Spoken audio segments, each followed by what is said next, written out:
in Scotland. A storm is brewing over our cherished feline friends. The latest government report is sparking heated debates as the SNP ministers weigh proposals that could dramatically change the lives of the cat and the balance of Scotland's wildlife. An official report commissioned by the Scottish Government, courtesy of the Scottish Animal Welfare Commission, has raised alarm bells about the impact of domestic cats on local wildlife. According to the report, our playful purr machines have a significant impact on wildlife populations. It argues that cats not only hunt for fun and engage in what some call torture of their prey, but they also return with a rather disturbing trophy collection of injured or maimed critters.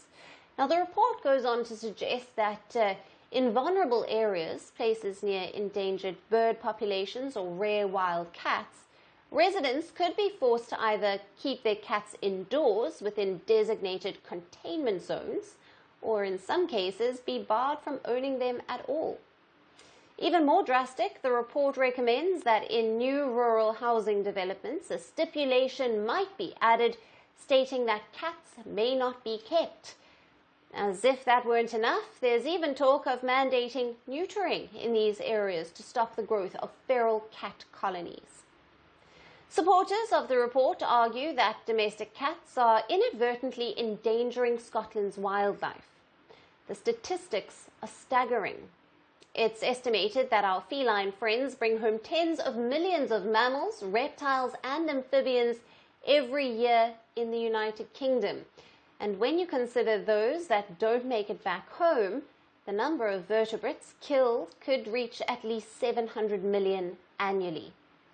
While some claim that the playful torture game playing with the prey might not seem like a welfare issue at first glance, it undeniably raises ethical concern about the balance between our pets' natural instincts and the protection of Scotland's native species. Not everyone is on board with these drastic measures.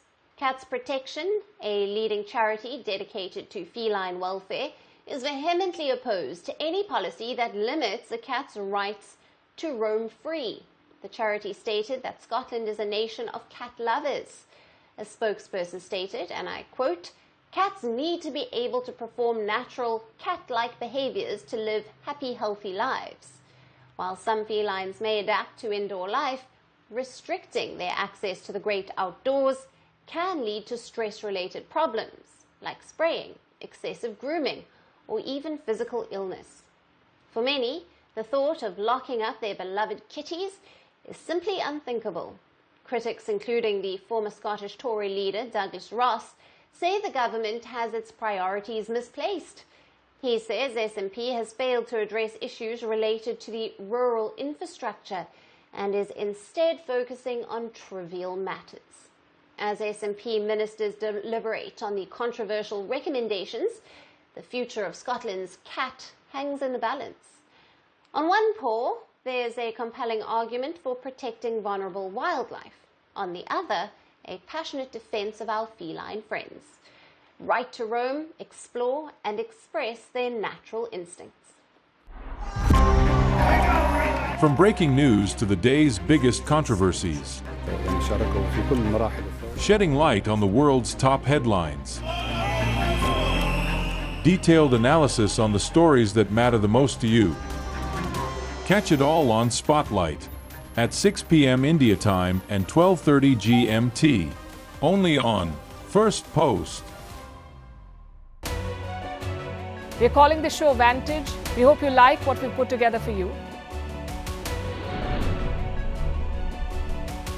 Touted as the minimum defense from that video. India's neighbors were the first to send the special edition of Vantage live from the White House throughout this week. Yes, Hindu Mandir we're on our way to Tel Aviv. Measure, but it's also the perfect way to drive. I don't think that Prime Minister of Bhutan, Sherin Tagwe. Welcome to 60% of the world's office. Prime Minister Modi did the iron. We were actually How are you doing? How do you like? It's been 1 year since that meeting. Iron bars separate you from the outside. Out the vote efforts. Trump had, it says, and at $4.3 trillion. 300 billion by 2030. That's what we need to tackle climate change.